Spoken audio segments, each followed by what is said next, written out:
Thanks for joining us, Ryan. Thanks for having me. So I think Thanks everybody everybody here for probably being here. Make some noise in the building. We gotta light it up. It's Monday. That's right. All right, so I think everyone here probably knows you as a singer, as a rapper, and we're going to touch on that. But actually, the main reason we're here is because you are also now a startup founder with SuperPhone. So why don't you just tell us what SuperPhone is? SuperPhone is really just, it's my phone, but it's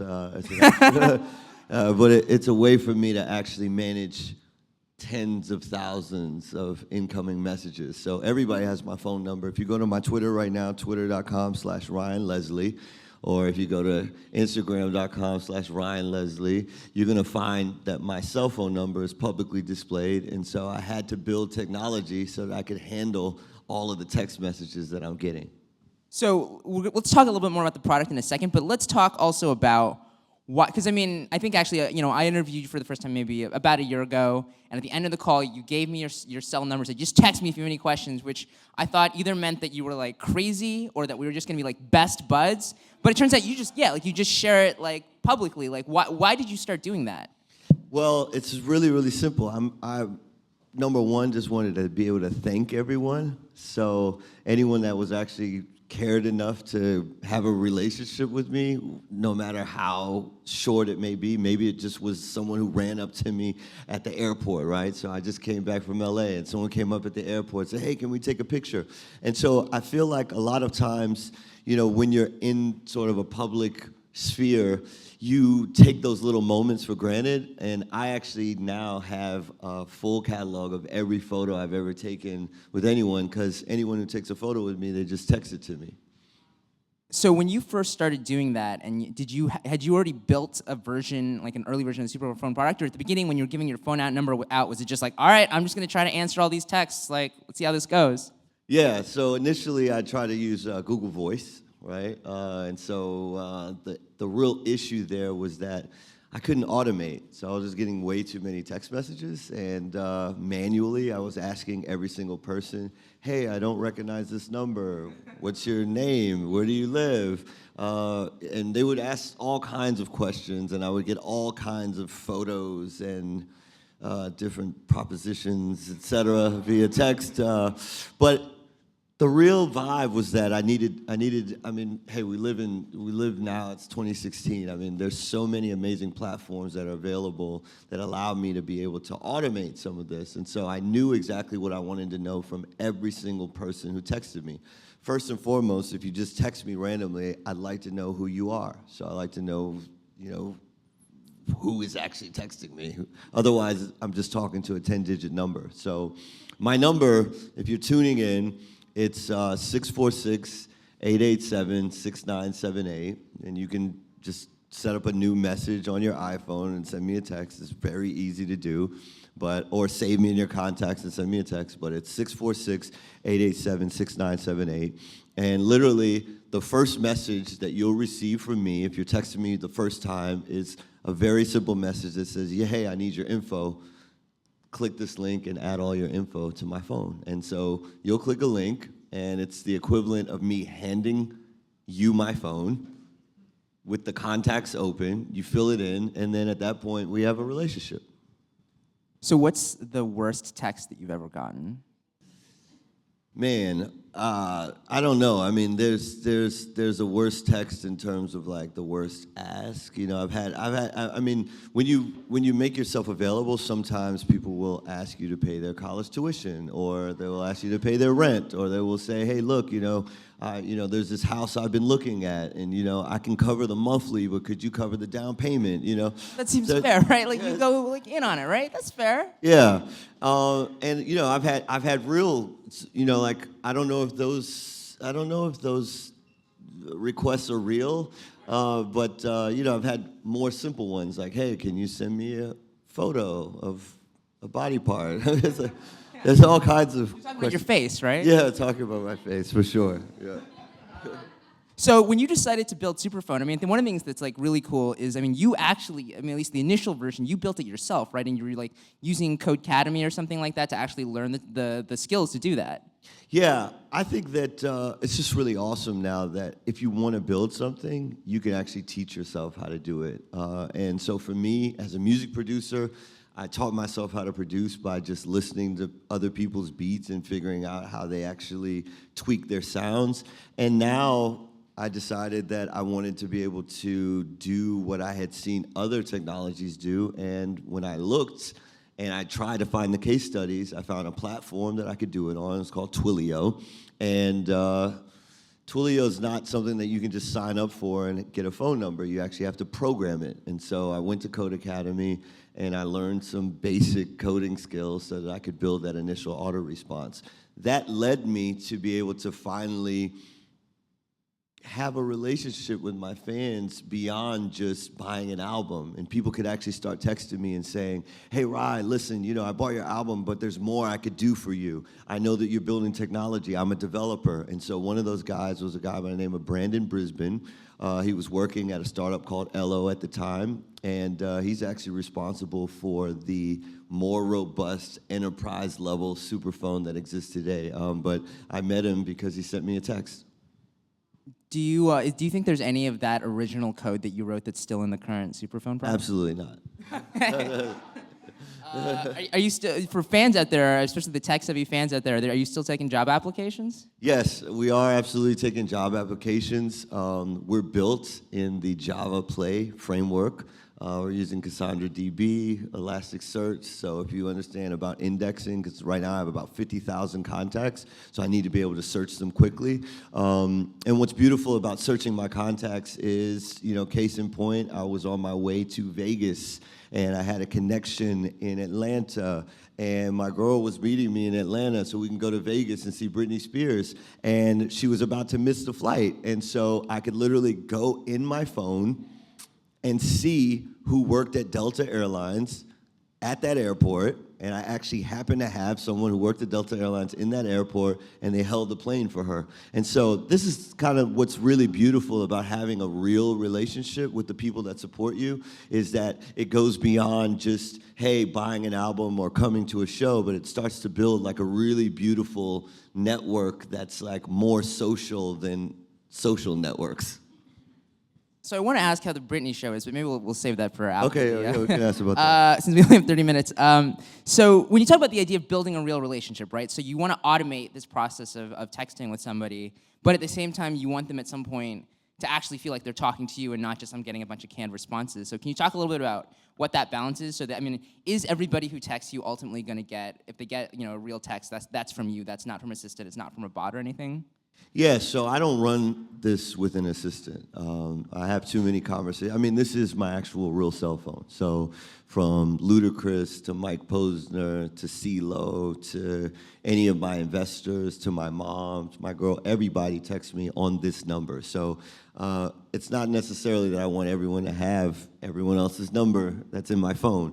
And so basically what I've been able to do is I have a very, very simple tagging system. So my VVIPs, those are the ones that actually get beyond the voicemail that says, hey, it's Ryan, just text me, and can actually ring my phone. It took a couple of years to eventually get to this level of sophistication, but this is the only phone number I have, honestly. But so most people, if they feel like they're having a conversation with you, they're having a conversation with you. Yeah, so beyond the first automated text, which says, look, I'm not going to talk to you unless you at least give me your name, right? After that, most people can ask whatever they ask, and normally it's very respectful. So they'll say, hey, Ryan, I'm a huge fan in Atlanta. When are you playing here again? Or, hey, Ryan, you know, when are you going to put out another album? Or what was the last single? Or what was the inspiration behind this video? And so having those conversations is really awesome as well. But eventually, I believe that technology will allow me to synthesize. So right now, I'm managing 51,000 conversations, and eventually, I believe technology will allow me to synthesize how I respond, and eventually will allow me to respond and give better service, if you will, to everyone that's texting. Because physically, it would be humanly impossible to manually respond to everyone. But I think for me, it's about giving anyone, including yourself, the ability to know who you're talking to And we don't have this right now. You guys don't have this in your text messaging. You can't tell me right now without guessing who are the people you talked to the most last week. I know for sure that the number one person I talked to last week is the lady standing in the back of the room, right? But it literally tells me everyone else who I've talked to. And so if I want to change my life, I know that I can change my life by changing who I talk to week over week, right?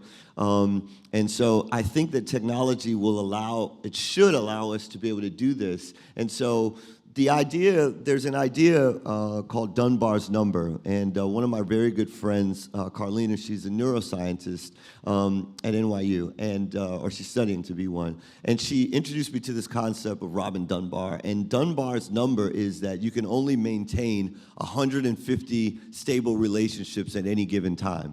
So if you can only maintain 150 stable relationships, there should be a way that tells you which relationships are the important ones. And so this is, I think, what SuperPhone will eventually do. Right now, it's great for influencers. Imagine you had a cell phone number on everyone who followed you on Instagram. You would be so much more engaged. Imagine you actually had a cell phone number on everyone who you were connected to on LinkedIn. Your ability to get a meeting, your ability to get mentorship, your ability to get a job, I guarantee would go through the roof. The potential would go through the roof. And so that's what I'd like to provide. And so it's great to start with influencers that have, hundreds of thousands. But if you've only got 100 people that follow you on Instagram, I would almost guarantee you don't have a cell phone on all of them. And having a cell phone is what I really believe solidifies the relationship. So at what point did you actually decide, like, hey, this is a cool tool that I built for myself. Let's actually take this out and turn it into a product and turn it into a company and raise venture capital and all of that? Yeah, well, I think Ben Horowitz made that decision for me. So He told you that's how it was going to be. yeah, so a good friend of mine, Tristan Walker, I sent him a cold tweet and I said, hey, can you check out my platform? He checked out the platform and he got a text from me 5 minutes after he bought my album. And it was probably one of the first times or only times that he got a thank you text from an artist when they bought the album. And he said, hey, this is pretty cool. You should meet Ben Horowitz. It took a couple of months for me to actually set up that meeting. Excuse me. And I might have... You think Ben was busier or you were busier? I think for sure we're probably neck and neck, Okay. right? Good diplomatic answer. I realized I kind of set you a trap. You're like, honestly, it's me, but I can't say that on stage, man. Right. No, but the awesome thing about Ben and his wife Felicia is that basically they adopted me as a surrogate Silicon Valley son, if you will. And so they've been so gracious. They've allowed me to stay at their home. They've invited me to some of the most amazing dinners and barbecues I've ever attended, both in terms of the food and also in terms of the guests. Basically, Ben took a look at this. He was very, very impressed and said, hey, look, you've solved a problem for yourself that every single at least influencer, every single musician faces. And since then, we've been able to develop it into a concept that I realize that this is a challenge that literally everyone faces. They're building on, so if you're an entrepreneur, if you're a startup founder, if you're a jewelry designer, if you're a cosmetics manufacturer, and you have an amazing product, many times you're investing time, money, and resources to build your social following. And I always give this example. Ben and Felicia were gracious enough to invite me to a dinner where I actually was sitting, 3 seats down from Oprah. And Oprah, being the queen of all media, has 32 million Twitter followers. And so if you started a business today, and you decided that your goal was to be as big as Oprah on Twitter, and you eventually got to 32 million followers, you'd realize that you're only really getting a couple thousand retweets and a couple thousand favorites. So what happened to the other 31,999,000 people that are following you, right? And so the idea is that a phone number really gives you a direct means of communication. And that direct means of communication can lead to any wondrous possibility becoming a reality with the people who support you. So now that SuperPhone is, a venture-backed startup, are you still involved, day to day? Is this kind of what you're spending most of your time on? How much of it is also, you guys, kind of the tech guys are sort of, building the product?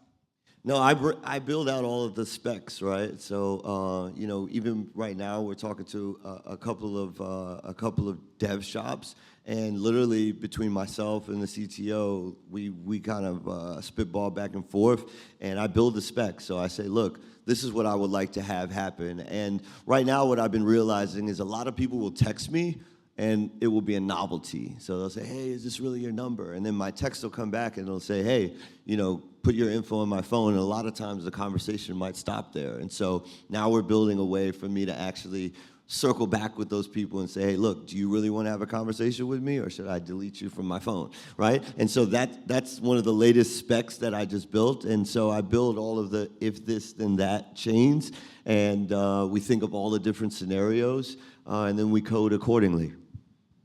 So you've gotten sort of influencers on board. You've gotten some like big musicians on board, I think, right? And I'm curious, like when you tell them, like, all right, great, like you should do this. Do you then try to convince them? Okay, and by the way, you should give out your real phone number for this, or is that usually something they don't do? Yeah. So I don't believe that anyone is actually using their real phone number that's on the platform besides myself, and that's for various reasons. Crazy. Yeah, maybe. But really, the more and more I think about it, this is actually, SuperPhone for me has actually been much better than email, right? So for a couple of reasons. Number one is it tracks how close my relationship is with someone. So if I star someone and I say, look, if 2 weeks goes by, Anthony, if I gave you a double star in my application and 2 weeks went by and we didn't have a phone call or a text exchange, it would just reach out to you and say, hey, Anthony, it's been a couple weeks, everything good? And really, the beauty of that is not to automate a conversation, but to spark a conversation that can be meaningful, right? And so a lot of times, people miss opportunities because they just don't reach out. They miss opportunities because they're just not top of mind. They miss opportunities because, the person who can give the opportunity just got a text from someone else who fits that opportunity, right? And so for me, I think it's really just about adoption in general. But I look at it in many ways the same way that Steve Jobs built the iPhone, right? So, or his team built the iPhone. We were all cool with flip phones. We were cool with them. They were awesome, and we were cool with those until we realized that we could actually have computers with touchscreens in our hands, and now I can't imagine going back to a flip phone. And so now the way that I manage my conversations, I can actually segment my conversations down and say, hey, if you guys text me right now, and everyone says, hey, Ryan, this is so-and-so, and I'm watching you on AOL Build, everyone who I meet from AOL Build will just get tagged with AOL Build. And so if I want to talk to anyone that I met here, it's automatically set up for me in my phone. And so we're moving far, far beyond just the idea that this is something that's only good for influencers, but this is a concept, whether you use it with my technology or not, this is a concept that can really enrich your life, because if you have better relationships, your life is going to be better.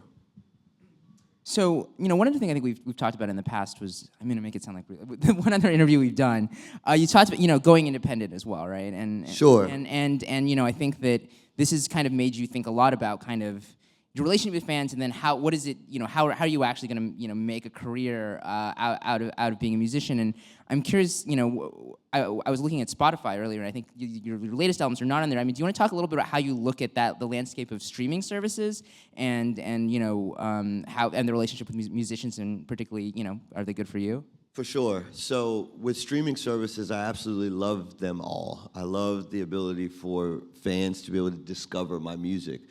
The main disconnect that I have with streaming services, and that includes Apple Music, SoundCloud, Spotify, is that if a fan wants to let me know that they're my number one fan in terms of streaming, as it stands right now, that data is not passed to me. And so right now, my entire life is built on data. I know when someone first texts me, I know when they buy my album, I know when they come to my shows, I know when they buy my sneaker collaborations. I know this the same way that Jeff Bezos knows about every single Amazon customer. And so when my fans are using other platforms, let's just say you don't spend a lot of money with me, but you're still a really big Ryan Leslie fan, and you'd love that I should know that you've streamed a song of mine on Spotify 700 times in the last week.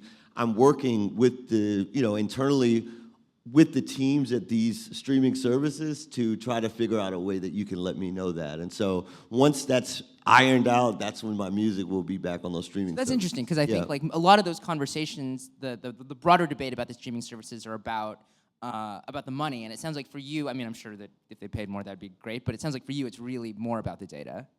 Yeah, it's 100% about the data. I mean, streaming services, they really pay so little, and if you have collaborators, you've got to split that. I mean, if you were able to get your YouTube channel up to 400,000 views a month, you'd get a hefty check for about $250, right?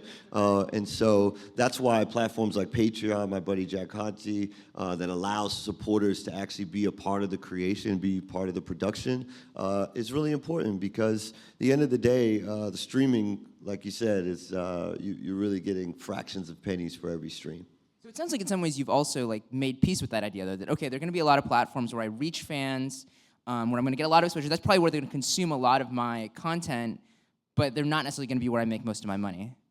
Yeah, I mean, you're going to make most of your money with a direct relationship. So if all of you lined up after this and we all had a conversation, and I ask every single one of you individually to buy my album, the results, the conversion is going to be infinitely greater than if I just said, hey guys, go buy my album, right? So that one-to-one, I mean, right now I can say, hey, Anthony, can I borrow $10?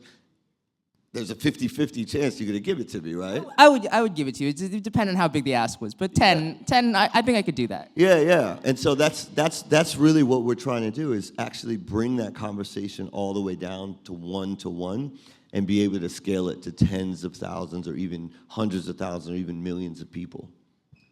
So we're going to open it up to audience questions in just a second.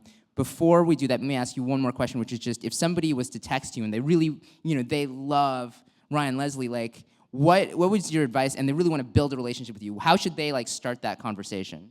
Yeah, so first and foremost, don't skip the prompt that says, tell me who you are. That's number one. And then number two, right now, we're building smarter algorithms to be able to rank how crazy or how much of a fan someone is. Right now, there are specific triggers that happen in my SuperPhone. So if someone says, hey, Ryan, I would like to invest, that goes to the top of my message Wait, feed, like, so right? if you want to be like his friend, like Right. invest, Right. build something for SuperPhone, Right. anything else that's Yeah. get him a flight, like Yeah. But I mean, in reality, it's really just beautiful, the exchange. I mean, some folks, they don't have disposable income, they don't have money, but because they're actually putting all their money into the bakery that they're starting, right? But they'd love to have a conversation with me, and they'd love for me to try their cupcakes, right? So it's really interesting what the exchanges can actually be. And so it's right now, people are ranked by how much they've spent, because I do want to make sure that I show acknowledgement and appreciation for people who are spending sometimes upwards of thousands of dollars with someone who normally people would say in music, you can only really spend $10 or $40 on a ticket. I literally have people who spent upwards of $5,000 and $7,000 with me across different activities or merchandise or experiences that I provide. So I want to make sure that those people get a lot of love. But we're building algorithms to show different ways that people can support. And so if you want to be my friend, it starts with a conversation. It starts with a text. All right, anyone want to start a conversation with Ryan right now? Yeah. How's it going, Ryan? What's up? My name is Zebi Khan. A lot of companies adopt like different expansion techniques. So do you want to, when it comes to SuperPhone, do you want to adopt a more dynamic expansion up climb, or more like slow down and really think your way through? And as for like the logistics of it, do you think your current model can handle the contacts upwards of like Oprah levels, or do you plan on tweaking it and changing it completely?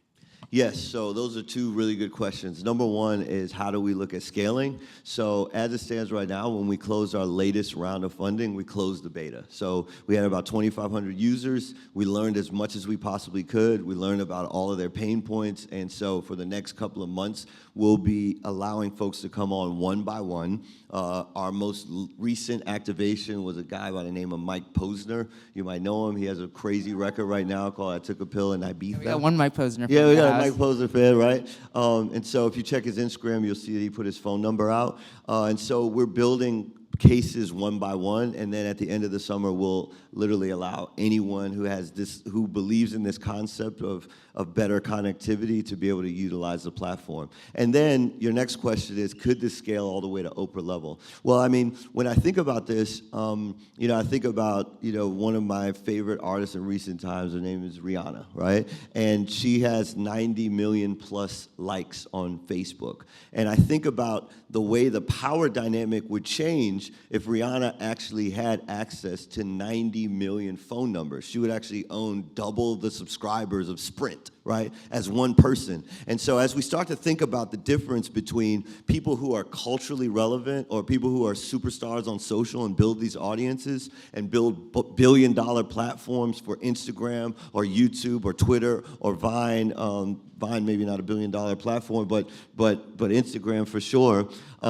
The idea is that they don't actually control their audience. They don't own their audience. If Instagram shut down tomorrow, there are many, many, many influencers who just would not know what to do because they've invested all their time, energy, and equity building their audience on that platform. So this, for me, has to be able to scale to 90 million people. And so at any given point, if Oprah decided, hey, I want everyone to lose weight with me every day, here's an affirmation, she could press a button, and eventually it's going to be platform agnostic. So if you want to hear from Oprah on Facebook Messenger, and Anthony wants to hear from Oprah on Kick, and someone else wants to hear from Oprah on WhatsApp, I'm begging for those APIs to be open so that people can be messaged on platforms that they feel are most native and most personal to them. But it's definitely going to scale. It's going to scale to, hundreds of millions. It's going to scale to billions. That's, unless you're going to do it big, why do it at all, right?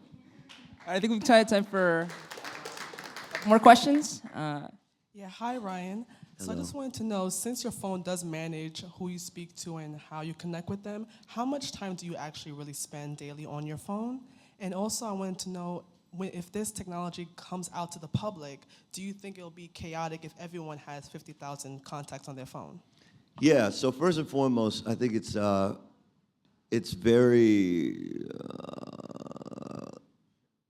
it took me 3 years to get to 50,000 contacts, and I also happen to have 550,000 Twitter followers, right? So, and that took me like 12 years, so not 12 years, but it took me since 2009 to amass 550,000. So what I believe is that the chaos that's possible happens when you don't have intelligence around the messaging, right? But if you have intelligence around the messaging, then it becomes ridiculously and infinitely more organized because people are having conversations with people that they should be having conversations with to work on better projects. So a lot of independent artists come to me and say, Ryan, how can I get 200,000 followers on Twitter? And I say, well, you need to start with your core team. How many great photographers do you know? If you don't even know one, that's the relationship you should be focused on. How many great producers do you know? If you don't even know one, that's what you should be focused on. How many great public relations people do you know? If you don't even know one, you should be able to form a relationship with a blogger. So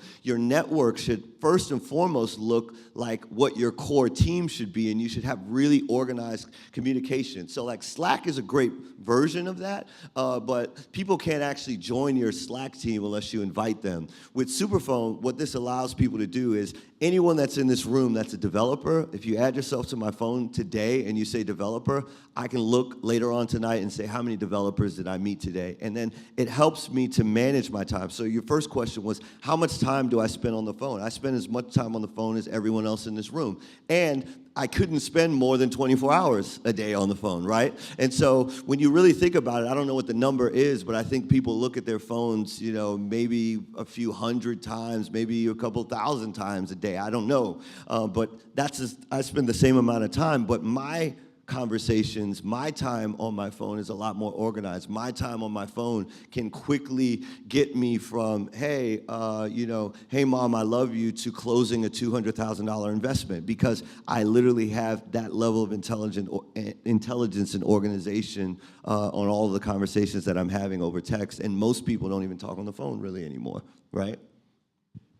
All right, last question. Well, first, I want to piggyback off of what she said, but I also want to honor you in bringing this to the new generation and where we're headed with technology. I believe it's it hits from different levels for someone who has 50,000 or from someone who has 100. People Sure. don't even keep in contact with their family. For sure. So I believe this will hit different levels in different individuals. But the question I ask is, that's a lot of energy you're giving out to different people, and some people are more in need of a conversation or might be, may reach out too much. How do you re-energize yourself, or where do you find that place to give so much to all different facets of people? Yeah, so I would just say, the old maxim is, to whom much is given, much is expected, right? And so if someone were to tell me when I was a freshman at Harvard that I would be sitting here talking to Anthony Ha on the AOL build stage at some point in my life about beyond just music, but about a technology company that's venture-backed,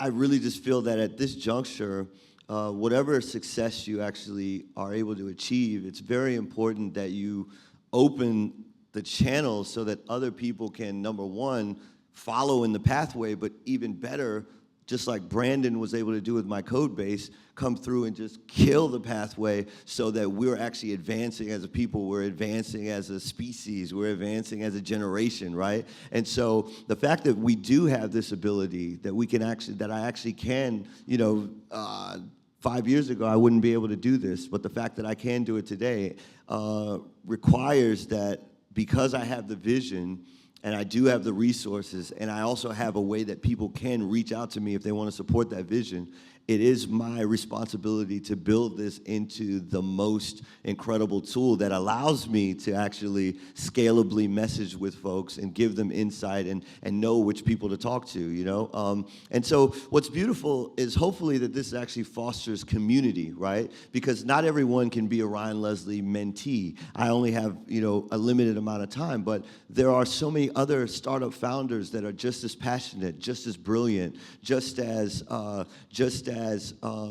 committed to bettering the human experience. And if you can't get through to me, maybe through my phone I can make an introduction to someone who's actually right on for you and has more time than I have. And so I think that just waking up every day and knowing just the beauty of the life that I lead, the fact that my family is healthy, the fact that I have opportunities like this to come and share my story, I take it as a responsibility to be that energized, to be that accessible, to be that open, to be that honest, and to be that giving. Awesome. Thanks, Ryan. This is awesome. Thank you. Send me a text. Yeah. Thank you.